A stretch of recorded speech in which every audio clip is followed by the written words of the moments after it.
জুরাইস নামে একজন আল্লাহর ওলি তাহাজ্জুদের নামাজ পড়তেছেন। তৎক্ষণাৎ তার মা তাকে ডাক দিয়ে বলল, বাবা জুরাইস, আমার জন্য পানি নিয়ে আসো। তখন আল্লাহর ওলি জুরাইস মনে মনে চিন্তা করে, হায় হায়, আমি এখন কেমনে পানি নিয়ে যাব। কিছুক্ষণ পর তার মা তাকে আবার ডাক দিয়ে বলল, বাবা জুরাইস, আমার জন্য পানি নিয়ে আসো। তখন আল্লাহর ওলি মনে মনে চিন্তা করে, নামাজটা শেষ হলেই তারপর পানি নিয়ে যাব।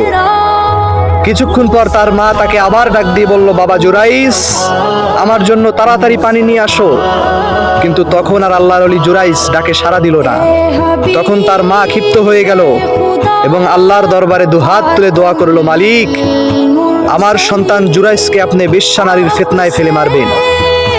তো মায়ের দোয়া তো সরাসরি কবুল হয়ে গিয়েছে।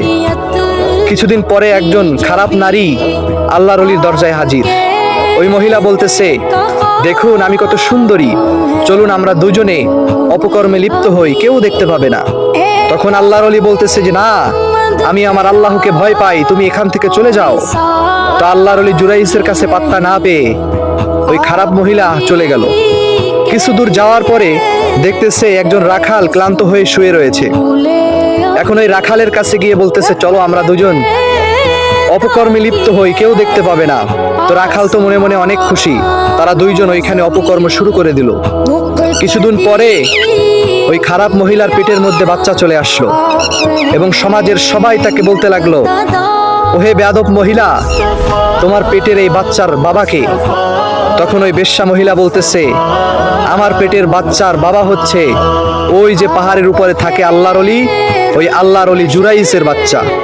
তখন সবাই মিলে জুরাইসকে ঘর থেকে বেঁধে টেনে নিয়ে আসলো এবং বলতে লাগলো, বেটা আহাম্মক, তোকে আমরা সবাই ভালো জানতাম, আর তুমি এইরকম একটা কাজ করলা, আজকে তোমার শাস্তি হবে মৃত্যুদণ্ড।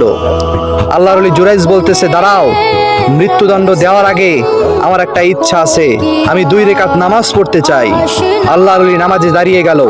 নামাজের পরে দুহাত তুলে মালিকের দরবারে দোয়া করতে লাগলো আর বলতে লাগলো, মালিক, আমি জানি না আমি কি ভুল করেছি, আপনি আমার ভুলকে মাফ করে দিন, আর এই মৃত্যুর আগ মুহূর্তে আপনি আমার দোয়াগুলো কবুল করেন। এরপরে আল্লাহর কাছে বলতেছে, মালিক, আপনি ওই পেটে থাকা বাচ্চার জবান খুলে দেন, তারপরে আমি প্রমাণ করব যে আমি নির্দোষ।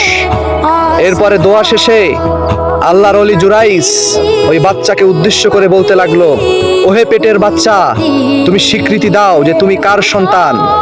তখন পেটের বাচ্চা আল্লাহর কুদরতি ইশারায় তার জবান খুলে গেল এবং সে বলতে লাগলো, ওই যে পাশে লুকিয়ে রয়েছে এক রাখাল, সেই হচ্ছে আমার প্রকৃত বাবা। সুবহানাল্লাহি ওয়া বিহামদি।